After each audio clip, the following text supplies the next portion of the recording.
Hi, congratulations on your new RV. We're really excited for you.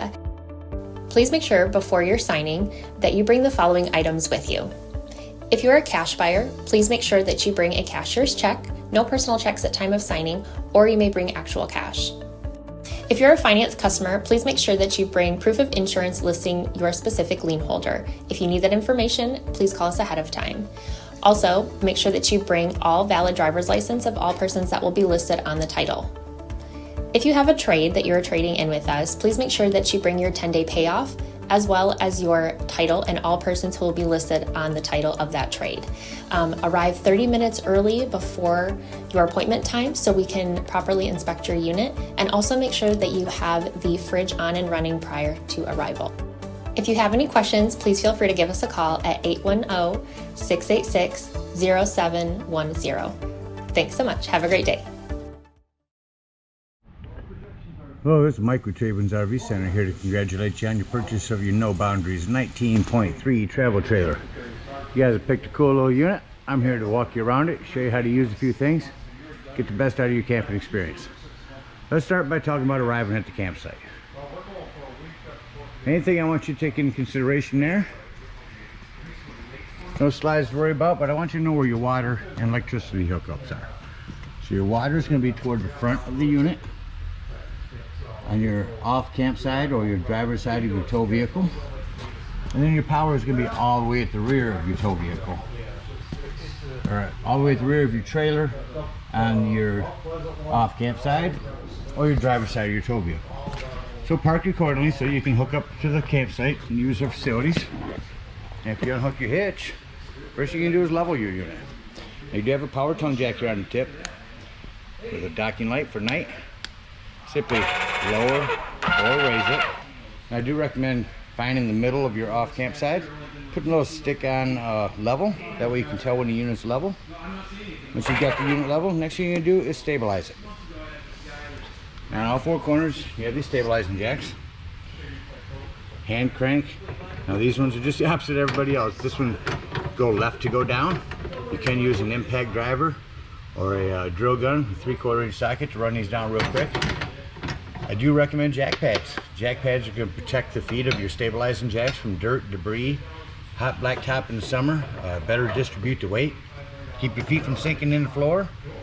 You do have a in the ground. You do have a 10% off coupon. Go ahead and utilize that and pick up a 4-pack of those from our store. So as I'm cranking this up, it's real easy, and then all of a sudden it gets taut. That's all we want. We just want to bring these down nice and taut.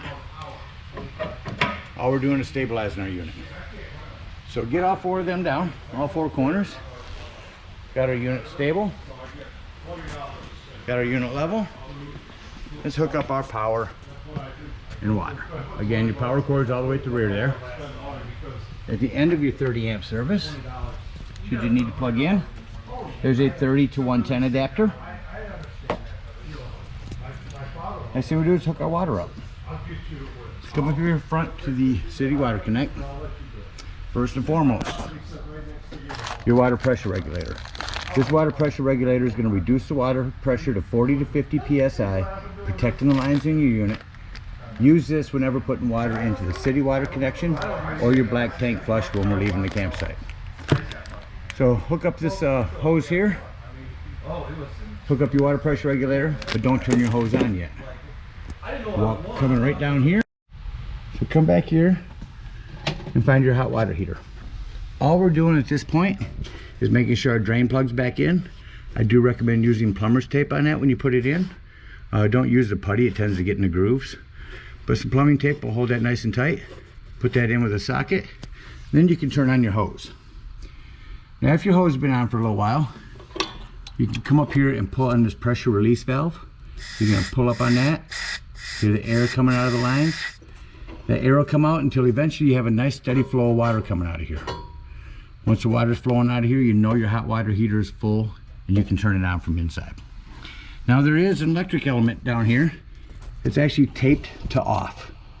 The only time you want to turn your hot water heater on here is if you're plugged into 110.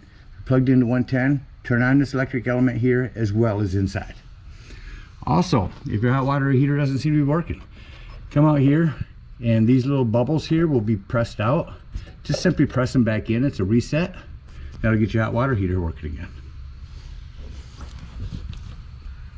Now let's say we're going camping and we're hooked up to city, we're not hooked up to city water, we're going to go dry docking. We're going to go right above your city water connect to your potable water, fresh water. Simply open this up. You can fill it with a hose. Two ways to tell when this is full. There's an overflow valve here, and also inside in your bathroom where you check all the not the bathroom, inside where you check all the levels of your tanks, you can hold your fresh water button down. That'll tell you when this fresh water tank is full.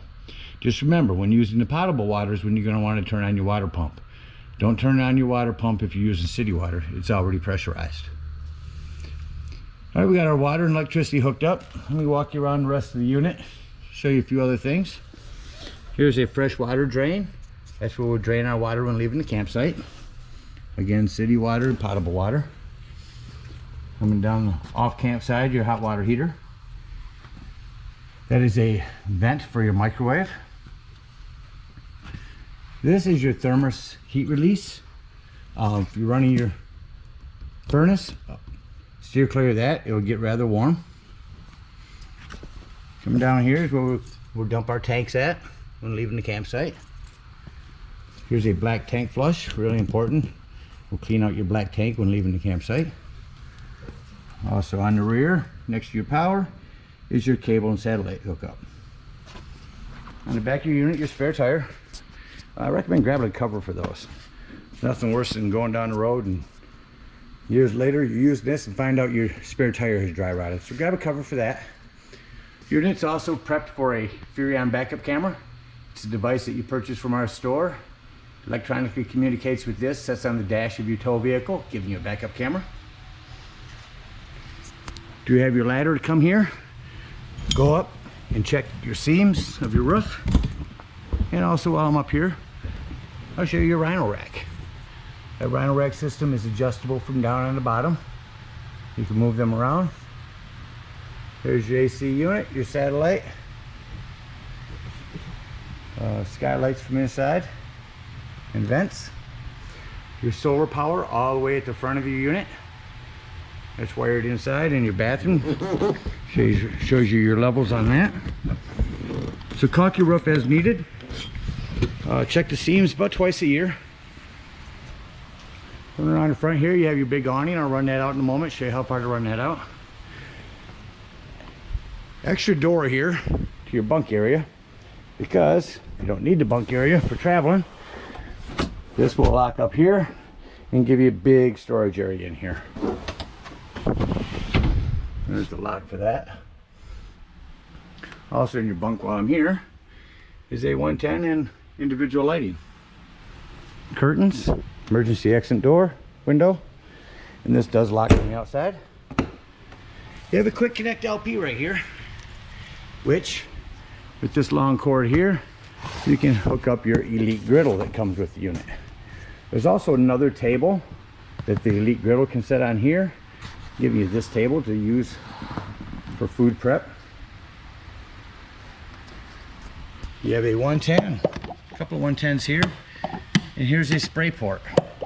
You have a nice long spray handle, hose and shower handle that you can use out here for an outdoor shower or spraying the unit off before you get ready to leave. Your solid steps to store inside, we'll talk about those. Your big pass-through storage area. There's your table for your grill in there. Coming around to the front of the unit, check your battery posts. Remember, you are bouncing a house down the road, so check those now and then and see what they're nice and tight. There's your propane. Very simple, lefty-loosey to turn on.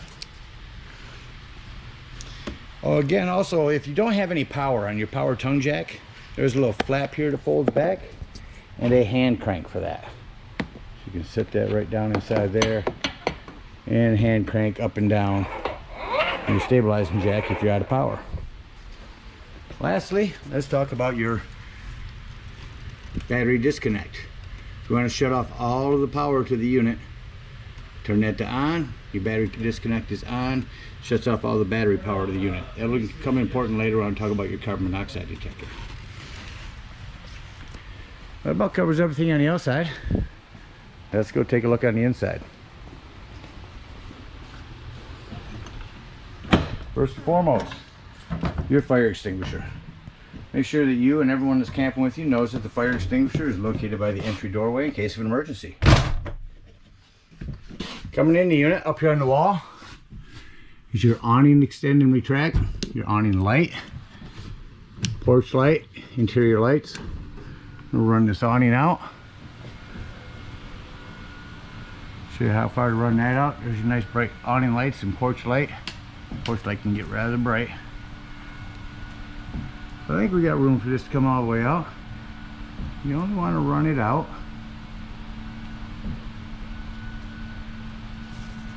till that flap falls down to 90 degrees and you can see that bar.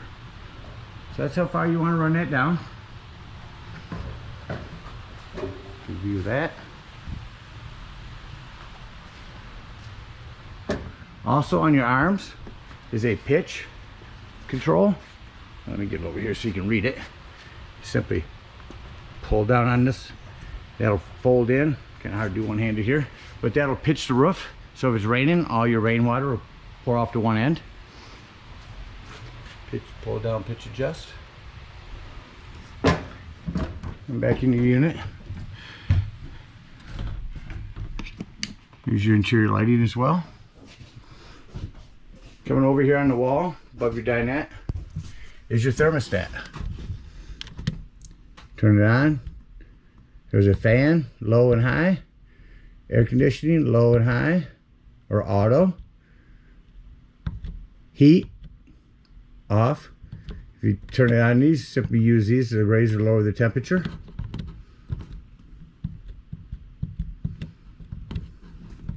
Get back to off. Up here is where you check your tanks. Starting at the bottom with your new battery, your fresh tank. Fresh water is the tank I told you when you're filling your potable water. If you go in dry docking, hold that in. That'll show you when that tank is full. And your black and gray tanks, that's where you can keep an eye on now. Your water heater, here's where you turn that on. Here's your water pump, turn on if you're using potable water.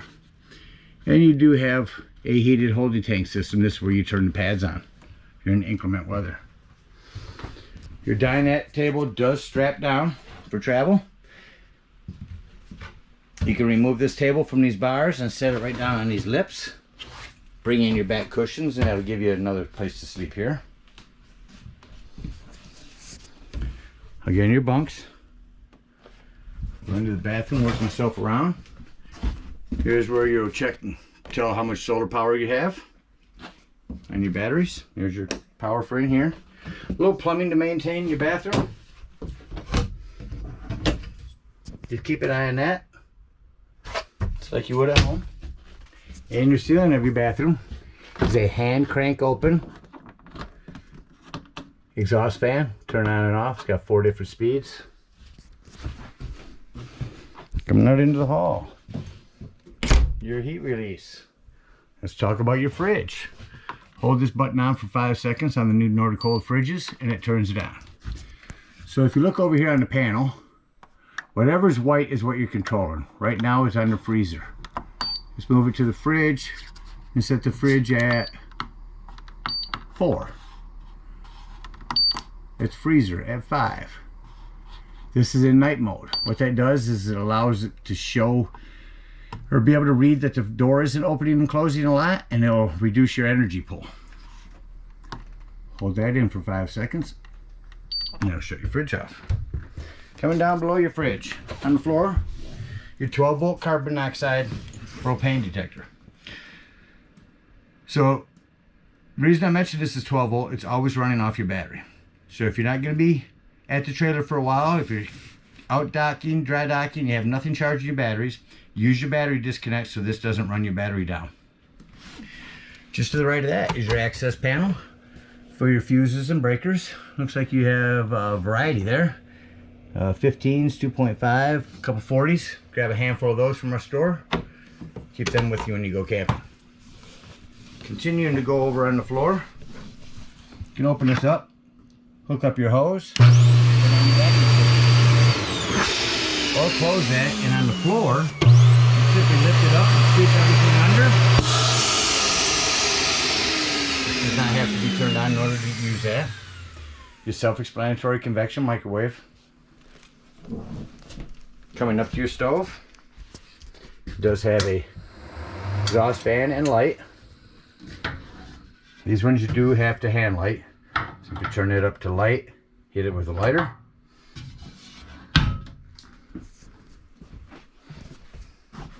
Couple of 110s there. So they're going to get your TV right now. So what I wanted to do is show you while the TV is not in the way. Right here where your cable is, there's a little button to push to turn this red light on. So when you get to the campsite, before you scan for digital channels, make sure that light is on. What that is, it's a digital channel enhancer. It's going to allow you to pick up many more channels. Next to your sofa, a couple 110s and USB ports. Accent lighting for your fridge in here, or for your storage in here. Have USB ports, and here's where you'll turn on your inverter to change your power from plug-in to battery. Let me show you quickly how to set up your Murphy bed. Let's see if I can get this at a good view here. That's about the best I can get here. So this simply jackknifes down, lift from the front. Does give you some storage under there. Lay this down. Come to each corner over here. Lift that up. The other one was already off. Lay the board down. Grab your mattress. Lay it down. Oh, it looks like it only has one lock on one side on this one. Just that quickly, you've got a bed. You do have some individual lighting here. Lots of storage up in here.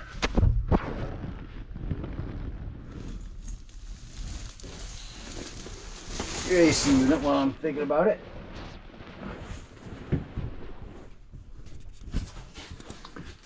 Reverse the process.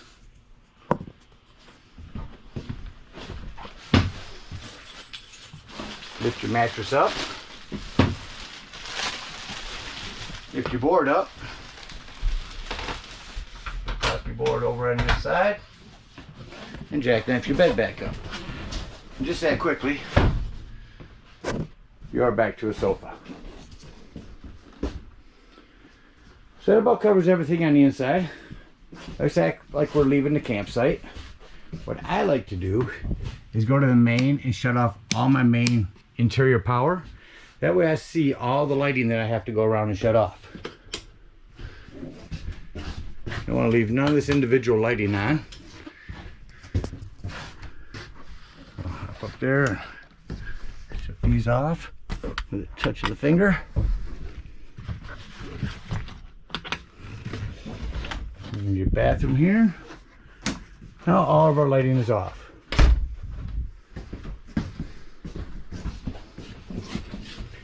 Turn this back on for a moment. Make sure your strap is on here. Anything else that's going to move around while you're traveling, strap in.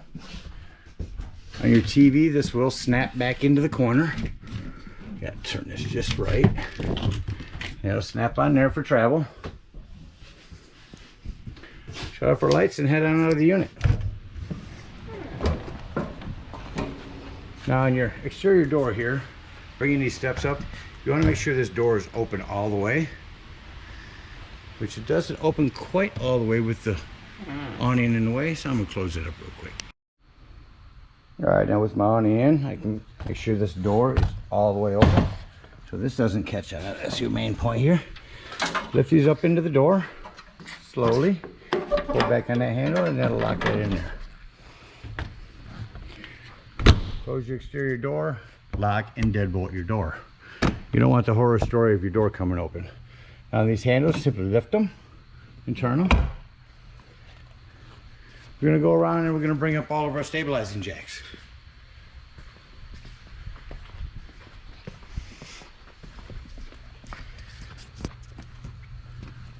We're going to come down here. If we're using potable water, right there, we'll open that up to dump our fresh water.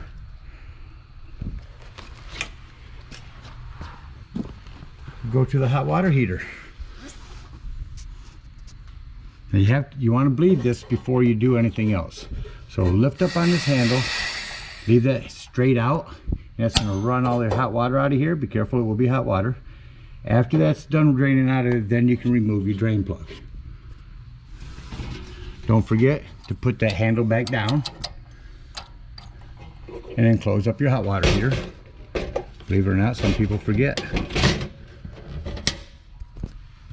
Low point drain. Hooked up to city water, you're going to go ahead and open up both of those and drain all that water out. And we're going to head up to the dump station. At the dump station, you're going to hook up your sewage hose. It comes in a convenience pack right here.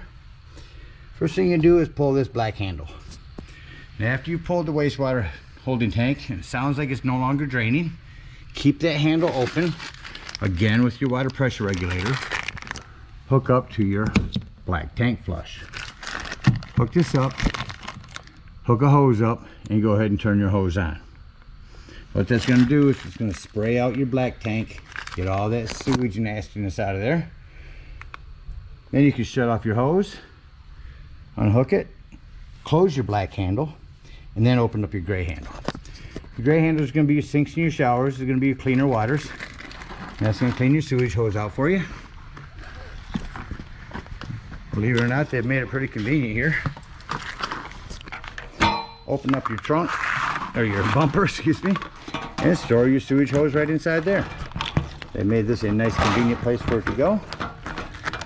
Nice and sanitary. And head on down the road. Again, congratulations on your purchase.